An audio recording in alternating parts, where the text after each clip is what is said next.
नमस्कार दोस्तों, ज्ञान दरबार चैनल में आप सभी का स्वागत है। आज हम लोग विलेयता के बारे में और विलेयता को प्रभावित करने वाले कारकों के बारे में अध्ययन करेंगे। ओके, तो विलेयता के डिफिनीशन क्या होता है? विलेय की अधिकतम मात्रा जो विलायक की निश्चित मात्रा में घुली हो उसे विलेयता कहते हैं। आपको मालूम है कि विलयन जो होता है वो दो चीज़ों से मिलकर बना होता है। एक होता है आपका विलेय और दूसरा होता है आपका विलायक। ओके, तो विलेय की वह अधिकतम मात्रा, विलेय की अधिकतम मात्रा जो विलायक की निश्चित मात्रा में घुली हो उसे विलेयता कहते हैं।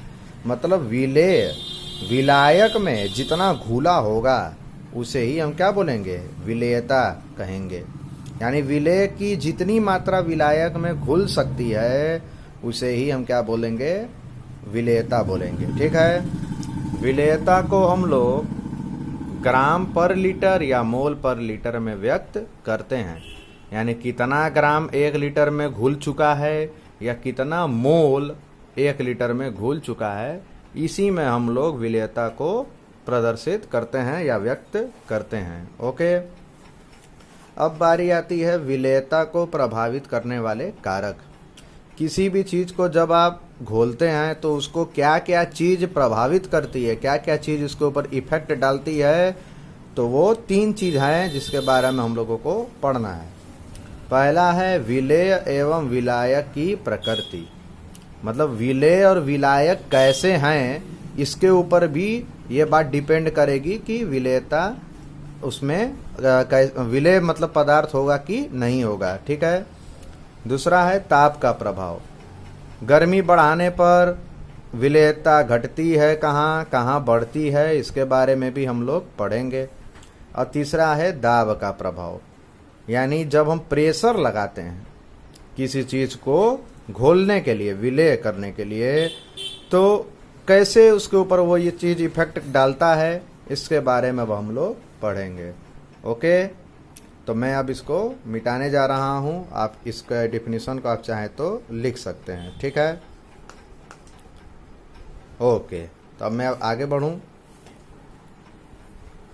अब मैं आगे बढ़ता हूं, इसको मैं मिटा देता हूं। अब हम लोग ये पढ़ेंगे कि इसको प्रभावित करने वाले कारक कौन कौन हैं।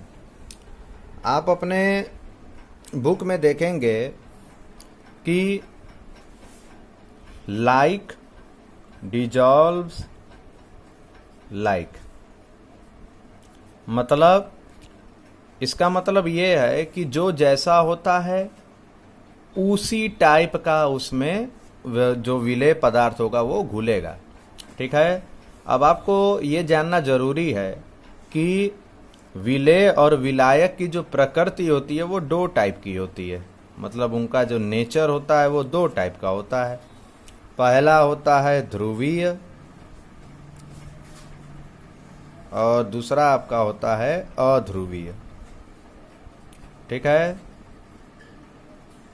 ध्रुवी को हम लोग पोलर बोलते हैं, अध्रुवी को नॉन पोलर बोलते हैं। ओके, तो ध्रुवी का मतलब होता क्या है? ध्रुवी का मतलब ये होता है कि जो पदार्थ हो वो अपने अंदर आयनों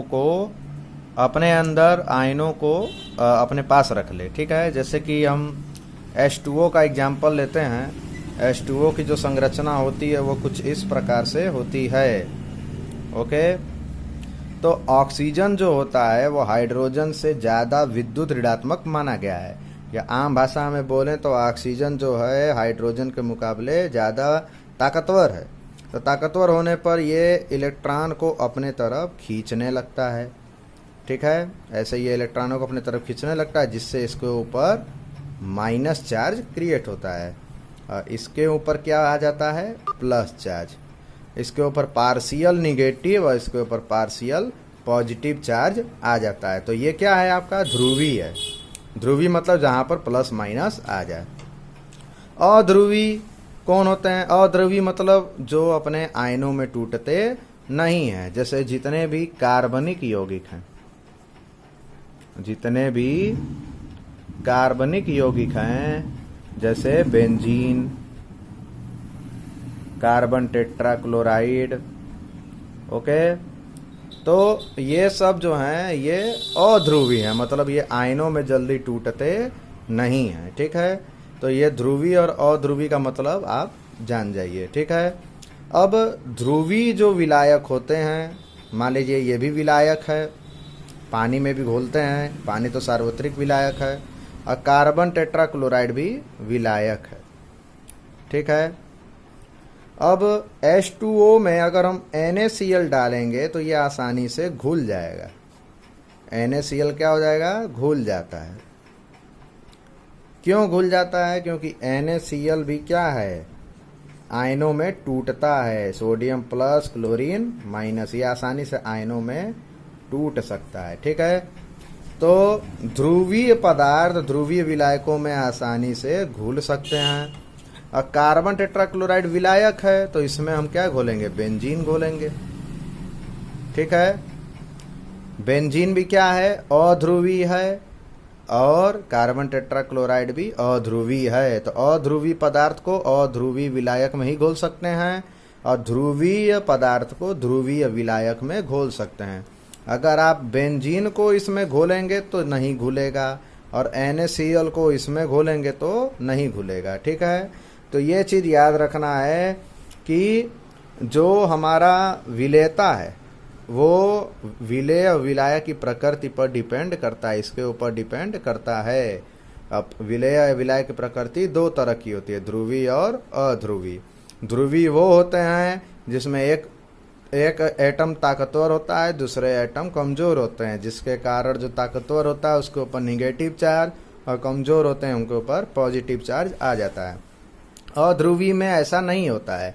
अध्रुवी में कोई पदार्थ आयनों में नहीं टूटते हैं, जैसे कि कार्बनिक यौगिक, जैसे बेंजीन, कार्बन टेट्राक्लोराइड। ठीक है, तो ध्रुवी में ध्रुवी पदार्थ ही घुलेंगे, और अध्रुवी में अध्रुवी पदार्थ ही घुलेंगे। ठीक है, तो इसके बारे में आप लोग इसे नोट कर लीजिएगा। ठीक है, अब हम लोग आगे चलते हैं। अब मैं इसको मिटाता हूँ। ठीक है, अब हम लोग विलेयता के आधार पर विलयन को दो भागों में बांटकर अध्ययन करेंगे। ठीक है, विलेयता के आधार पर विलयन को दो भागों में बांटा गया है। ठीक है, पहला है आपका संतृप्त विलयन और दूसरा है असंतृप्त विलयन। ठीक है, संतृप्त विलयन किसे कहते हैं? तो विलेय की वह मात्रा जिसे और अधिक ना घोला जा सके उसे संतृप्त विलयन कहते हैं। मान लीजिए कोई विलेय पदार्थ है, जैसे कि नमक है या चीनी है, और उसे हम पानी में घोल रहे हैं, तो आप को देखते रहिए कि मान लीजिए 1 चम्मच डाल रहे हैं पानी में तो वो घुल जा रहा है, 2 चम्मच डाल रहे हैं घुल जा रहा है, 3 चम्मच डाल रहे हैं घुल रहा है, 10 चम्मच डाल रहे हैं तो भी हम बहुत ज़्यादा चला चला के उसको घोल दे रहे हैं। लेकिन 11-12 चम्मच में तो वो घुलना बंद ही हो जाएगा। ठीक है, तो जब घुलना बंद हो जाएगा, मतलब जब वो घुलेगा ही नहीं, तो हम क्या कहेंगे उसको? तब हम कहेंगे उसे संतृप्त विलयन, यानी विलयन जो हो गया वो क्या हो गया है? संतृप्त हो गया है। ठीक है, संतृप्त को इंग्लिश में हम लोग क्या बोलते हैं? इसको हम लोग बोलते हैं सैचुरेटेड। ठीक है, सैचुरेटेड। तो मतलब हमारा जो विलयन हो गया वो क्या हो गया? संतृप्त हो गया। मतलब विलय की वह मात्रा जिससे और अधिक ना घुल सके, मतलब जिसमें घुलना ही बंद हो जाए, तो हम उसे क्या बोलेंगे? संतृप्त विलयन कहेंगे। ठीक है, अब आता है असंतृप्त विलयन। असंतृप्त विलयन किसे कहते हैं? विलय की अधिकतम मात्रा जिसे विलायक में घोला जा सके। मतलब जब तक विलय को विलायक में घोल सकते हैं तब तक वो क्या रहेगा? असंतृप्त। मतलब जब तक आप 10 चम्मच चीनी या नमक पानी में घोल सकते थे तब तक वो क्या था? असंतृप्त। और जब घोलना बंद हो गया तो उसे हम क्या बोलेंगे? संतृप्त बोलेंगे। ठीक है ना?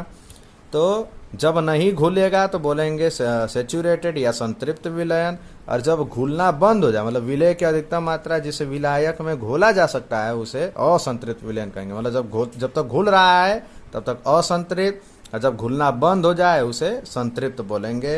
असंतृप्त को इंग्लिश में अनसेचुरेटेड बोलते हैं, अनसेचुरेटेड। ओके, इंग्लिश भी जानना जरूरी है, ठीक है। तो ये हो गया संतृप्त और असंतृप्त विलयन, ठीक है। आप इसे नोट कर लीजिएगा, ठीक है। मैंने आपको इसका डिफिनीशन लिख दिया है, आप इसे नोट कर लीजिएगा, ठीक है। अब मैं इसे मिटाने जा रहा हूं। तो हमने अभी पढ़ा कि विलेय और विलायक की प्रकृति के ऊपर भी विलेयता हमारा डिपेंड करता है, ठीक है ना। अब दूसरा हम लोग पढ़ेंगे क्या, ताप का प्रभाव,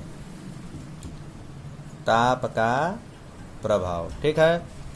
अब देखिए कोई भी पदार्थ को जब आप घोलते हैं, ठीक है, तो जब हम घोलते हैं तो उसमें दो तरीके का रिएक्शन पॉसिबल है, ठीक है। जब किसी चीज को घोलते हैं तो उसमें दो तरह के रिएक्शन पॉसिबल हैं। पहला कि जब हम किसी चीज को घोलें तो वो क्या हो, ऊष्माक्षेपी हो, और हो सकता है वो क्या हो, ऊष्माशोषी हो, ठीक है। मतलब इसमें अगर हम किसी चीज को मतलब विलेय को घोल रहे हैं विलायक में, ठीक है, विलेय को विलायक में घोल रहे हैं तो उसमें दो तरीके की चीजें संभव हैं कि या तो वो ऊष्माक्षेपी उसमें अभिक्रिया हो या तो ऊष्माशोषी अभिक्रिया हो, ठीक है। अब ये चीज देखिए, ऊष्माक्षेपी का मतलब होता है हीट का निकलना, ठीक है ना। इसमें हीट क्या होता है, निकलता है, ठीक है। अब इसमें हीट पहले से निकल रहा है, अब जब आप इसमें टेम्परेचर बढ़ाएंगे, टेम्परेचर यानी टी मतलब तापमान, तापमान जब आप बढ़ाएंगे, गर्मी बढ़ाएंगे, तो जो विलेयता है पदार्थ का वो क्या होगी, घटेगी। ये याद रखिएगा कि ऊष्माक्षेपी में हीट पहले से निकलती है, ठीक है ना, डेल्टा एच मतलब हीट पहले से निकल रही है। अब हम उसमें और टेम्परेचर बढ़ा रहे हैं, जब टेम्परेचर बढ़ाएंगे तो विलेयता क्या होगी, घटेगी। ऊष्माक्षेपी का एक एग्जाम्पल है कि चूना को जब पानी में डालते हैं तो हीट निकलता है, अब उसमें भी आप टेम्परेचर बढ़ाएंगे तो विलेयता क्या हो जाएगा, घट जाएगा, मतलब चूना पानी में जल्दी नहीं घुलेगा, ठीक है ना। अब बारी आती है ऊष्माशोषी, मतलब ऐसा भी हो सकता है कि जिसमें हीट क्या होता है, नहीं निकलता है। जब हीट नहीं निकलेगा तो क्या होगा, वो हीट लेगा, ठीक है। हीट लेगा यानी जब इसमें हम टेम्परेचर बढ़ाएंगे तो इसमें विलेयता का मान क्या होगा, बढ़ेगा, विलेयता का मान क्या होगा, बढ़ जाएगा। तो ये चीज याद रखना है ताप के प्रभाव में, ठीक है ना। जब हम किसी ठोस विलेय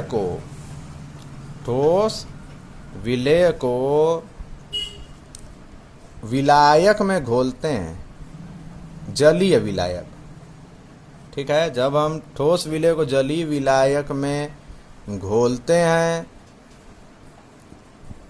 तो ये दो चीजें पॉसिबल होती हैं। जब हम ठोस विलेय को जलीय विलायक में घोलते हैं तो ये दो चीजें होती हैं, या तो वो उसमें ऊष्माक्षेपी रिएक्शन हो या तो ऊष्माशोषी रिएक्शन हो। ऊष्माक्षेपी होगा तो उसमें हीट पहले से निकलेगा, हीट निकलेगा तो टेम्परेचर बढ़ाएंगे तो विलेयता का मान क्या होगा, घटेगा, ठीक है। और ऊष्माशोषी में टेम्परेचर बढ़ाएंगे तो विलेयता का मान बढ़ेगा, ठीक है ना। तो इस चीज को याद रखना है। किसके लिए याद रखना है, ठोस विलेय को जब विलायक जलीय विलायक में घोलते हैं तो, ठीक है ना। हम लोग ठोस विलेय को जब जलीय विलायक में घोलते हैं तो ये दो चीजें होती हैं, ठीक है। अब हम लोग आगे बढ़ेंगे और हम लोग पढ़ेंगे तीसरा जो है वो है दाब का प्रभाव। तीसरा जो है वो क्या है, दाब का प्रभाव। अच्छा एक चीज देखिए, क्या ठोस विलेय और जलीय विलायक में दाब का प्रभाव जरूरी है? तो इसमें दाब के प्रभाव की जरूरत नहीं है। ठोस तो पहले से ही सिकुड़ा हुआ है, वो ठोस है, ठीक है ना। तो ठोस को आपको दबाने की जरूरत नहीं है। इसमें आप टेम्परेचर बढ़ा देंगे या घटा देंगे तो ये घुल जाएगा, इसमें दाब की जरूरत नहीं पड़ती है। तो दाब की जरूरत कहाँ पड़ती है?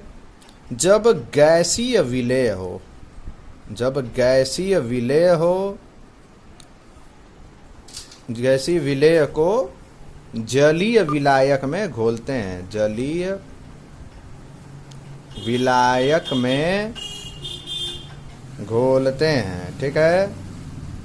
ये चीज याद रखना है कि जब हम गैसीय विलेय को जलीय विलायक में घोलते हैं तब यहाँ पर हमको दाब के प्रभाव की जरूरत पड़ती है, और जब हम ठोस विलेय को जलीय विलायक में घोलते हैं तब हमें ताप के प्रभाव की जरूरत पड़ती है। तो ये चीज याद रखना है, ठोस विलेय को जलीय विलायक में घोलते हैं तो ताप का प्रभाव, और गैसीय विलेय को जलीय विलायक में घोलते हैं तो दाब की ज़्यादा ज़रूरत पड़ती है। ऐसा नहीं कि टेम्परेचर की इसमें भी ज़रूरत नहीं पड़ेगी, इसमें भी ज़रूरत पड़ेगी, लेकिन दाब का प्रभाव इसमें ज़्यादा इसमें ज़रूरत होती है, इसमें दाब के प्रभाव की ज़रूरत नहीं होती है, ठीक है।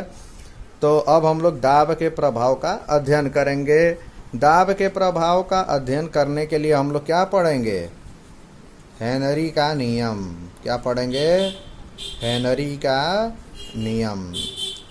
ओके, तो इतना चीज़ को आप रोक कर आप इसे देख लीजिए और अपने स्तर से इसका नोट्स बना लीजिए। ओके, तो मैं अब इसको मिटाने जा रहा हूँ और अब हम लोग पढ़ेंगे हेनरी का नियम, जो कि बहुत इम्पोर्टेंट है, ठीक है। अब हम लोग हेनरी का नियम पढ़ेंगे, ठीक है। जब हम किसी गैस को किसी विलायक में घोलते हैं तो वो किस नियम का पालन करता है, कैसे वो घुलता है, उसी के परिप्रेक्ष्य में हेनरी ने अपने इस नियम को प्रस्तुत किया था। तो आइए इस नियम को देखते हैं। इस नियम के अनुसार किसी गैस की द्रव में विलेयता, मतलब जब किसी गैस को जब द्रव में घोलते हैं तो उसकी जो विलेयता होती है वो विलयन की सतह पर पड़ने वाले गैस के आंशिक दाब के समानुपाती होती है। ओके, मतलब जब हम किसी गैस को घोलते हैं, ठीक है, तो उसकी जो विलेयता होती है, मतलब जो उसकी घोलने की दर होती है वो डिपेंड करती है गैस के आंशिक दाब के ऊपर। तो गैस के आंशिक दाब को ऐसे हम P से दिखला सकते हैं, ठीक है। अब देखिए आगे क्या लिखा है, और गैस का आंशिक दाब गैस के मोल प्रभाज के समानुपाती होता है। मोल प्रभाज बच्चों आप लोग जानते हो, मोल प्रभाज का मैंने फार्मूला आपको बताया है कि जो भी चीज, जो भी पदार्थ है उसके मोलों की संख्या बटे में कुल मोलों की संख्या। तो जो गैस का आंशिक दाब है वो डिपेंड करता है किसके? गैस के मोल प्रभाज के ऊपर। वो डिपेंड करता है किसके ऊपर? गैस के मोल प्रभाज के ऊपर डिपेंड करता है, ठीक है। तो ये आप इसका नियम है, आप इसको देख लीजिए, ठीक है। अब ये देखिए, ये एक नियतांक है, सॉरी ये एक मतलब अनुक्रमानुपाती चिन्ह है, इसको हटाएंगे तो जब हटाएंगे तो क्या हो जाएगा? P बराबर KH into zeta of gas, यानी mole fraction of gas, mole प्रभाज, गैस का मोल प्रभाज, ठीक है। KH को हम लोग क्या बोलते हैं? हेनरी स्थिरांक। हेनरी स्थिरांक, मात्रा इधर से लगा दिए हैं, बहुत लोग कहते हैं कि इधर से लगाया करिए, आदत हो गई है, ठीक है। तो जो गैस का जो विलेयता होती है वो तो दाब पर निर्भर करती है, और दाब निर्भर करता है मोल प्रभाज। किसके मोल प्रभाज? गैस के मोल प्रभाज पर, ठीक है ना। यानी हम कह सकते हैं कि इधर दाब बराबर हो जाएगा हेनरी स्थिरांक इंटू मोल प्रभाज, ठीक है ना। अब ये जो टर्म है KH, ये बड़ा इम्पोर्टेंट टर्म है, ठीक है ना। ये जो हेनरी स्थिरांक है वो गैसों की विलेयता के ऊपर बहुत ज़्यादा असर करता है, इसका जो वैल्यू होता है ये बहुत असर करता है। तो KH की वैल्यू आप कैसे प्राप्त करते हो, ठीक है ना। इसका मान कैसे ज्ञात करते हैं, तो हमको इसके डिटेल में नहीं जानना है इसका मान कैसे ज्ञात करते हैं, ठीक है ना।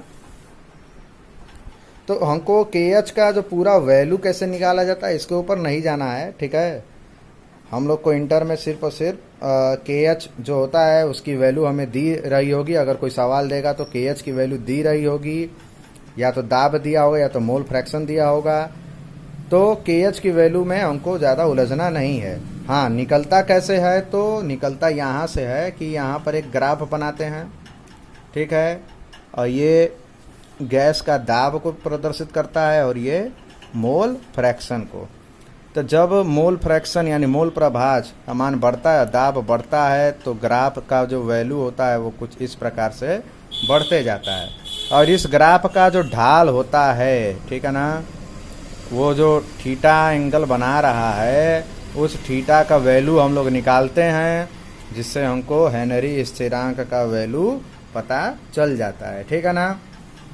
अब कैसे थीटा निकालते हैं, ये ग्राफ में कैसे P और X का वैल्यू हम लोग निकालेंगे, तो इसके बारे में डिटेल में हमको नहीं जाना है, ठीक है। हमको बस ये जानना है कि ये जो KH वैल्यू होती है वो कैसे गैस की विलेयता को प्रभावित करती है, इसके बारे में जानना है, ठीक है ना। तो चलिए मैं आपको बताता हूँ।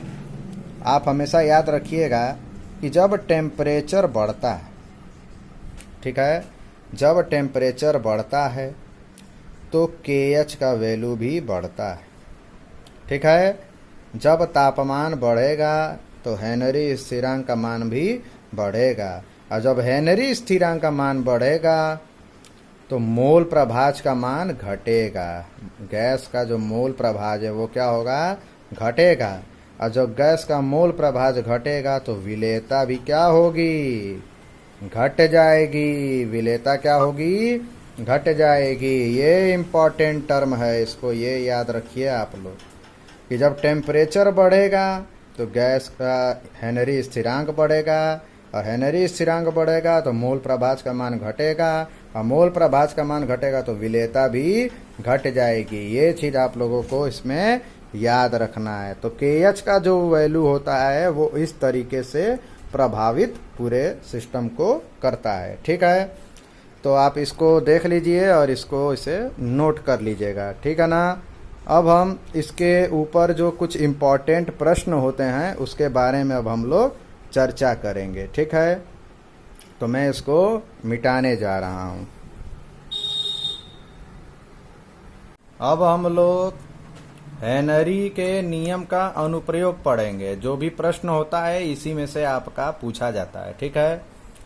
जैसे सोडा वाटर या कोल्ड ड्रिंक में कार्बन डाइऑक्साइड CO2 गैस को अधिक दाब पर विलेयता बढ़ाने के लिए बंद किया जाता है, ठीक है।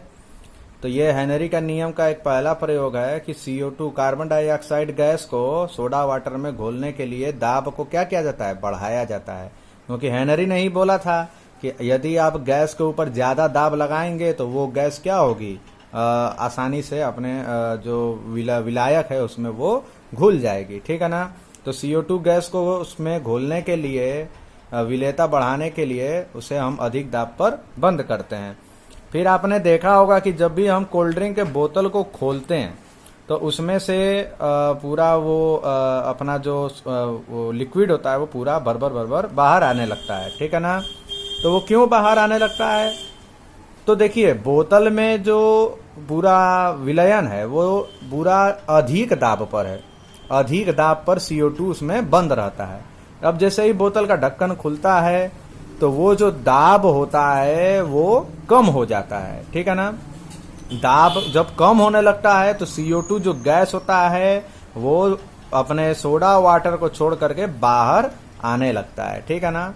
तो ये क्वेश्चन पूछता है कि सोडा वाटर को जब हम खोलते हैं या कोल्ड ड्रिंक के ढक्कन को खोलते हैं तो उसके अंदर का लिक्विड बाहर आने लगता है, क्यों, क्योंकि उसके अंदर का जो दाब होता है वो कम हो जाता है, ठीक है ना।